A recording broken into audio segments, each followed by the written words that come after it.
Hey guys, Yusheng here. Welcome back to the channel. We're gonna be checking out some cool stuff I did in the editor.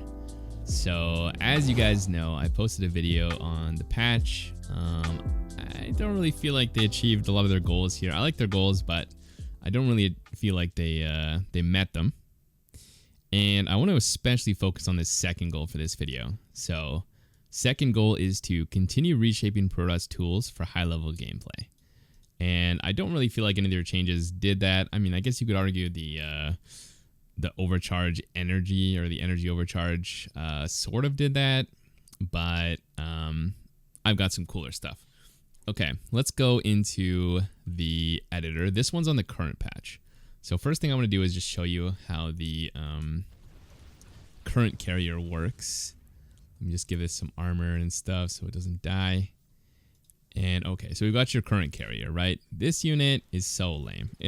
I mean, you've got people massing this carrier. They're making like 20 of these in the meta leagues and A-moving you. And I mean, they're super strong. You can mass them pretty easily. And you know what's especially a problem is if I put this in the hands of Max Packs and Hero, they're literally going to do what every other, I don't know, bronze to diamond player does and just A-move their carrier and then unplug their keyboard, because there's literally nothing you can do here besides maybe like some target fire or small stuff like that. So what I've done is I've made the carrier really cool again. Let's go into my map editor. All right, now bear with me. I'm not good with the map editor. I started learning it last night pretty much, and I've been messing around with some variables. So there might be a more elegant way to do this, but this is more of like a proof of concept to show you how cool we can make some of these Protoss units, and also how much skill we can kind of integrate into them as well. So let's just see. 5 carriers here, I guess, is fine. Yeah, let's do this. Okay, so basically, how the carrier worked before, again, is just you A-move them, right?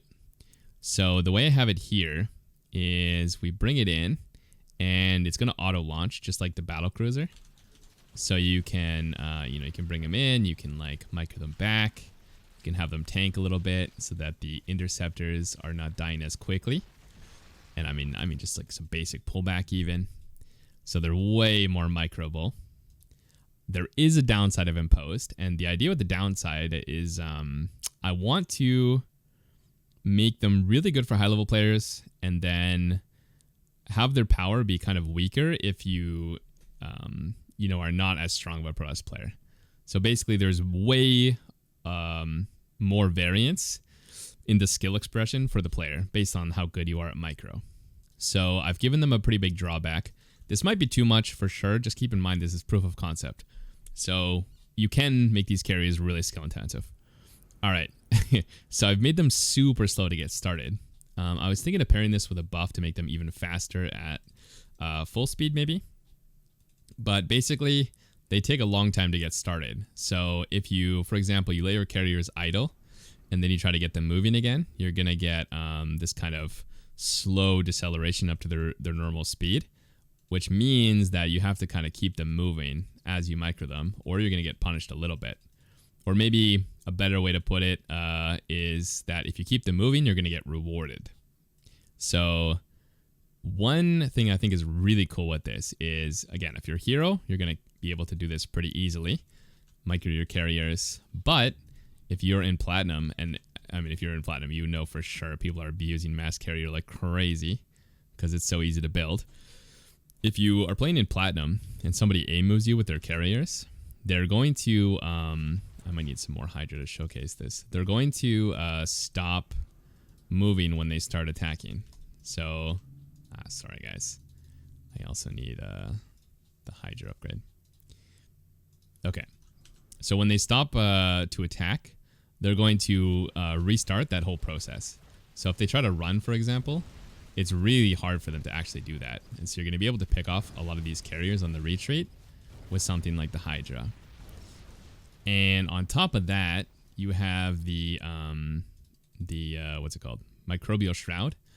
I've edited this a little bit. I'm not sure which one people prefer, but I saw a couple of people saying like it was kind of hard to make it follow the hydras. It's actually super easy.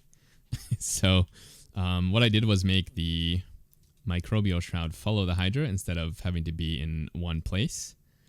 I'm not exactly sure what the balance implications are. This one lasts really probably too long. But yeah, you can come in here, you can cast your microbial shroud, and you know, the Protoss can now micro their carries a little bit if they keep them moving. And yeah, I mean, it's starting to have some really cool interaction. You can imagine like some storm coming off. You gotta split your hydras, and then maybe you gotta bring them back together to cast the microbial shroud again. And yeah, I think this is like pretty sweet.